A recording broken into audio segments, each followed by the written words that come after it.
Hi guys, Ashur the Demon here, and in this theory I will be discussing about Kyoshiro and the Shogun, or rather more specifically about whom they will fight. Now before this video begins, I'd like to thank all my subscribers because I just reached 100 subscribers. Thank you guys for supporting me.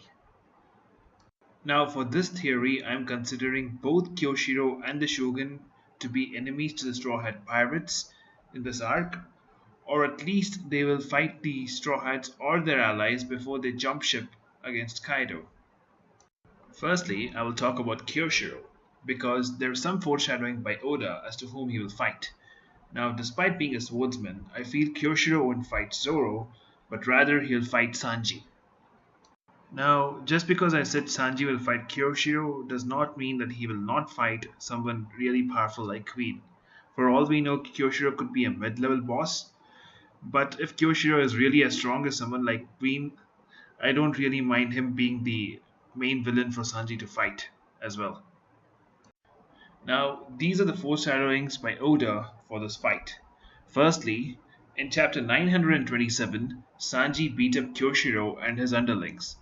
In chapter 932, we found out that Kyoshiro considers every single member of his gang, however insignificant they may be, as his family, which is the reason why he retaliated by sending the Flying Six after Sanji. Secondly, in chapter 932, Kyoshiro is shown to be a really chivalrous person, and he treated Komurasaki and the other courtesans with respect.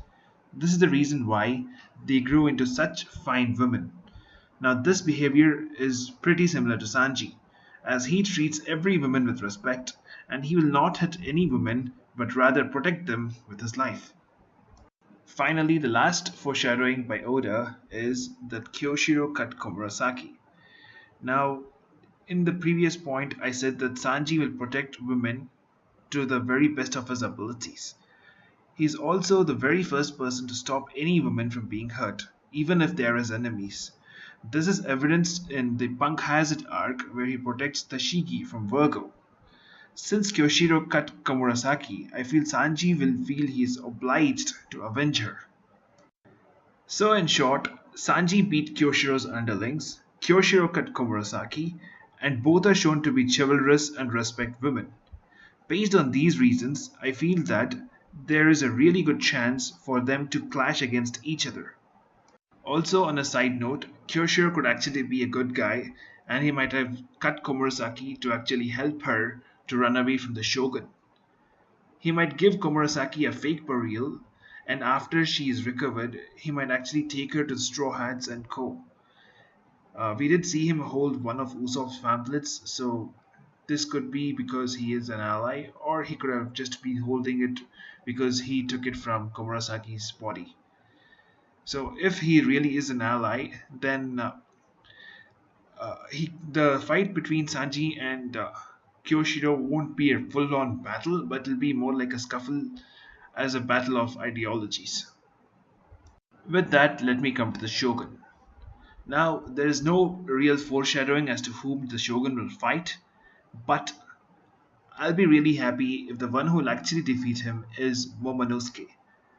And even if there's no real foreshadowings, I feel that Oda has left some minor hints as to how this could happen. Firstly, Momo has been training really hard since Zou, and since Momo is a kid, I don't see him fight anyone really powerful. But if he does not fight at least even one person, then his training will be useless. Secondly, the Shogun without his guards seems really weak. Yes, the Shogun has an Orochi Devil Fruit, but when Komurasaki slapped the Shogun, he ate that slap really badly. This shows that he is not trained really well.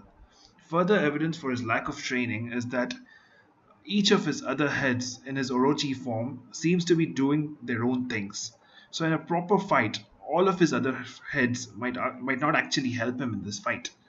So this can actually be a really bad thing for him, and this makes him pretty weak. Thirdly, the fact that the Shogun will most likely be wasted even before the fight begins means that he will be even more weaker. Now, we know that on the day the attack is planned, Kaido and Shogun are going to meet up and they're going to get really drunk. If the fight does begin after this, he will be too drunk to even fight back. This is exactly how Yamato no Orochi was defeated by Susanoo because he was too drunk to fight back and Susanoo easily cut off all of his heads. Now, lastly, it'll be poetic if the one who defeats the shogun is Momo. If this happens, he will actually avenge his father's death and he will not just sit in the sidelines and rely on Luffy like so many other characters before him, like Shirahoshi. Based on these points, I feel it'll be amazing if the one who beats the shogun is Momo. One possible way for this story to pan out like this could be something like this. On the day of the festival, Shogun will meet up with Kaido and he will get really drunk. And since he is with Kaido, he'll feel that he is safe and he'll keep on drinking till he's sloshed. After that, the fight will begin and he and Kaido will separate. He and his guards will fight Kinemon and Co. And eventually, the Shogun will split up from his guards and Kinemon and all the fighting.